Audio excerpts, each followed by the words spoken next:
Alright mga friend, for today's video, meron na naman tayong Oppo A3s dito na papalitan natin ng LCD.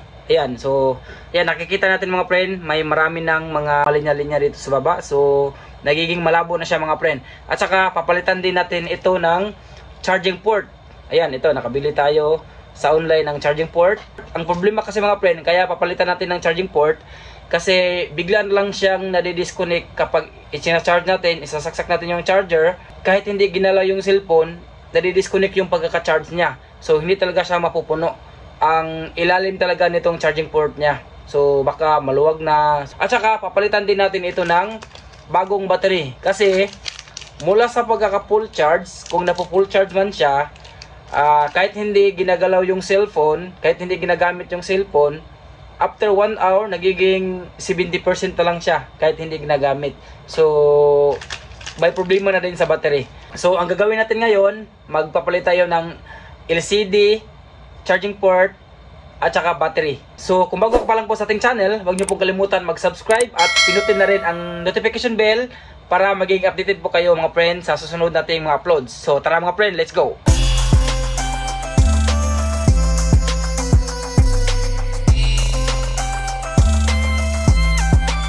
Okay, so tanggalin muna natin mga friend itong SIM card.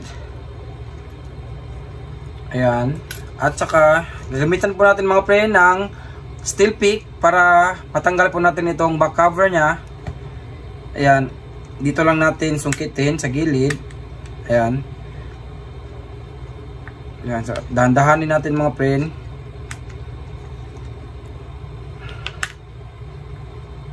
Ayan. So ayan, as you can see, bumuka na siya. Ayan.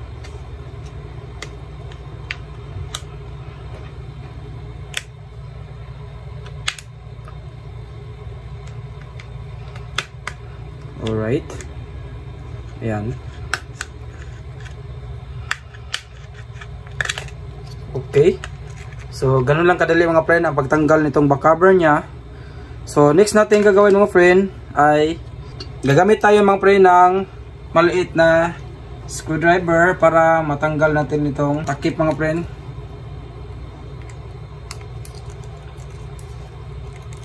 So kung meron kayong magnetic pad dyan gaya nitong ginagamit ko, mas mainam mga friend kasi safety ang mga tornilyo natin dito, hindi sila mawawala kasi nakamagnet.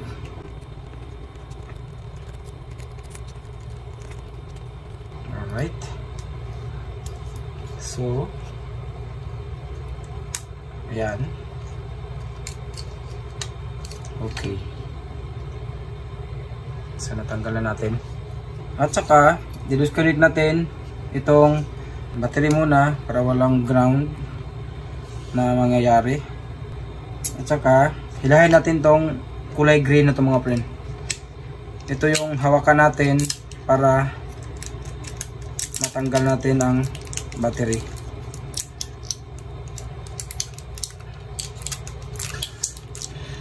Hilahin lang natin, hatakin lang natin mga friend pag ganun.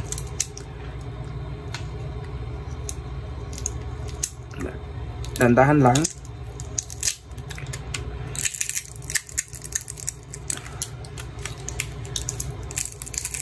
Yan. So as you can see, tanggalan natin. Next natin tatanggalin itong connector ng LCD niya mga friend na yan. Katapos natin tanggalin yan mga friend, punta na tayo dito sa harap. Itong LCD niya mga friend, gagamitan natin ng blower para lumambot itong nakadikit dito sa gilid ng LCD sa ilalim. So gagamitan natin ng blower.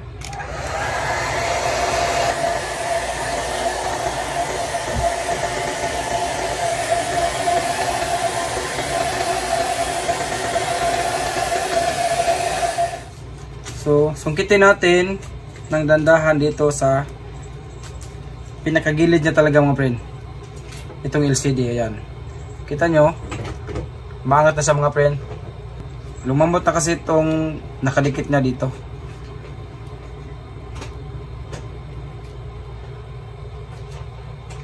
Okay.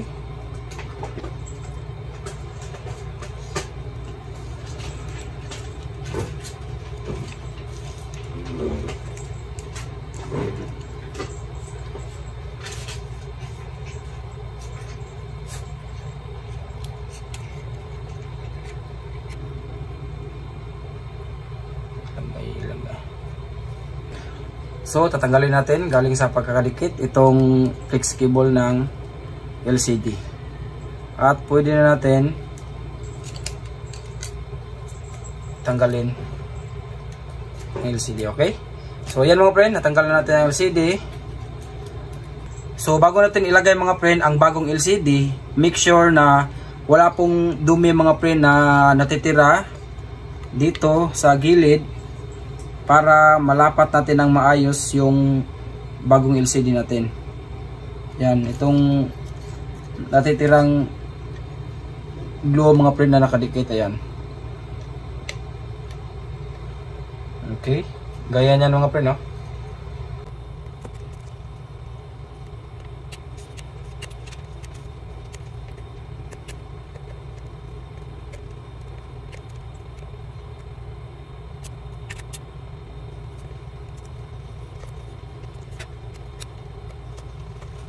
Okay, so nalinisan na natin mga friend ang gilid. So itatry natin i-connect itong bagong LCD natin. Huwag muna natin lagyan ng pandikit kasi itatry lang natin kung hindi ba ito depekto.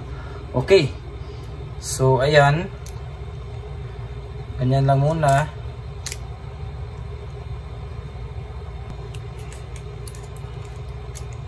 Ayan. So ganito lang din mga friend ang pagtanggal ng battery at pagpalit, ganyan lang. So ngayon, connect muna natin, right? So i-on natin kung wala bang problema sa ating LCD. Okay. So mukhang okay naman sa mga friend. Ayan, kasi may display na.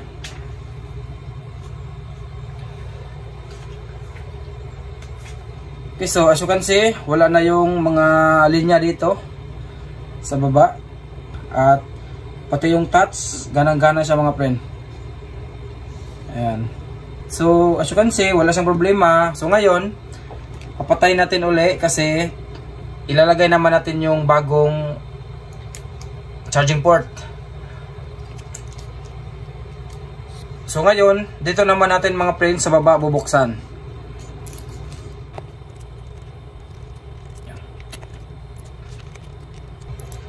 So, sungkitin natin.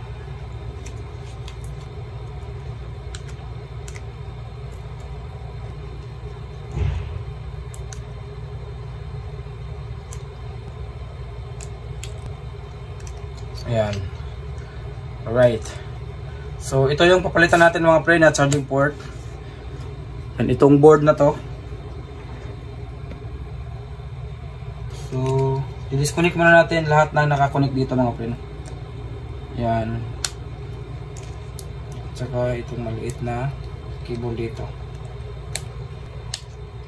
Alright. So ngayon,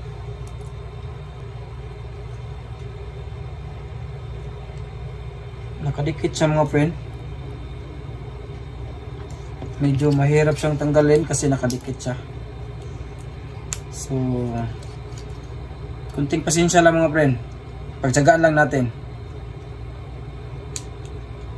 Yan.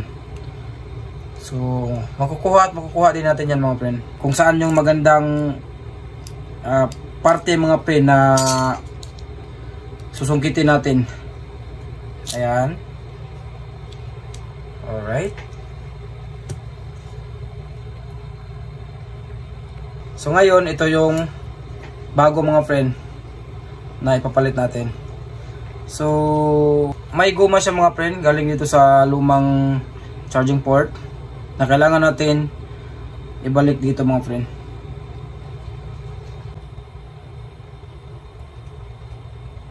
Ayan. So ganun lang siya ang pagkakalapat niya. So simpleng ibalik lang din natin mga friend ng maayos. Ayan, so ganun lang siya mga friend. Okay. Saka pwede natin i-connect yung mga tinatanggal natin kanina. So, unahin natin tong maliit. Alright. Alright. Tsaka ito namang main flex cable. Alright. Okay, so ngayon ibalik natin yung cover. Ayan. Alright.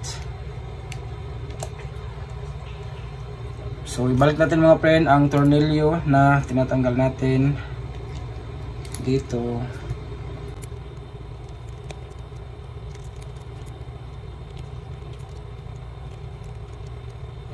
So tapos na tayo dito banda. Dito naman tayo sa LCD mga friend. So tanggalin natin uli mga friend. Kasi maglagay na tayo ng pandikit. So ayan, so ito yung pandikit na gagamitin natin, T7000 mga friend. So para sa mobile phone na glue. Para sa LCD talaga niya mga friend. Maglagay tayo ng katamtaman lang dito mga friend para hindi siya kakalat pag inilapat na natin.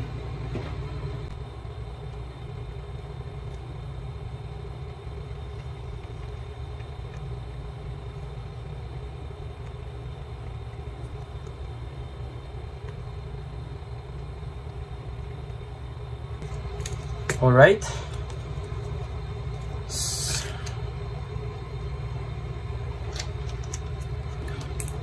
Okay, so ngayon mga friend, ilapat na natin ng dandahan itong bagong LCD natin. Ayan. Saksak lang natin dyan. Saka, ayan. Okay. So ganyan lang siya mga friend. So ngayon, idiin muna natin mga friend ng mga ilang minuto mga friend para saktong matuyo itong glue na inilagay natin.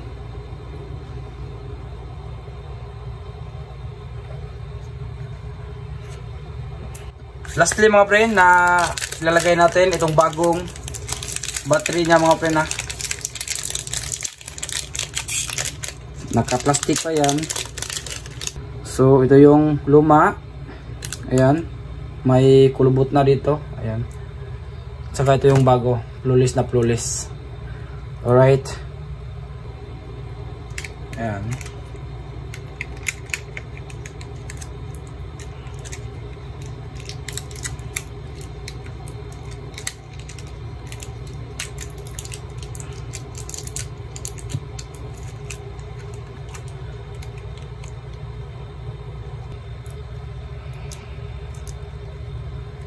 Alright. So, pwede na din natin ibalik itong cover dito sa taas. Ayan. So, make sure lang mga pre na wala tayong nakalimutan.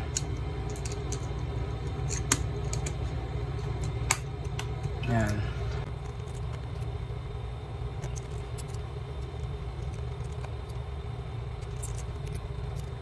Alright. So, ayan mga friend. At wala naman tayong nakalimutan. Tara, ibalik na natin itong back cover niya mga friend. So, ayan, tapos na tayo. I-try lang natin itong buksan kung gagana ba itong charging port na bagong pinalit natin. So, ibalik natin ang SIM card. So, okay. So, power on. Alright. So, ayan.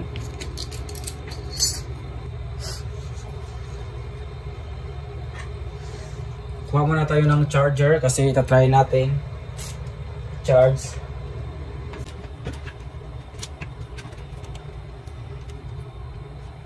Napakaganda na ng display mga friend.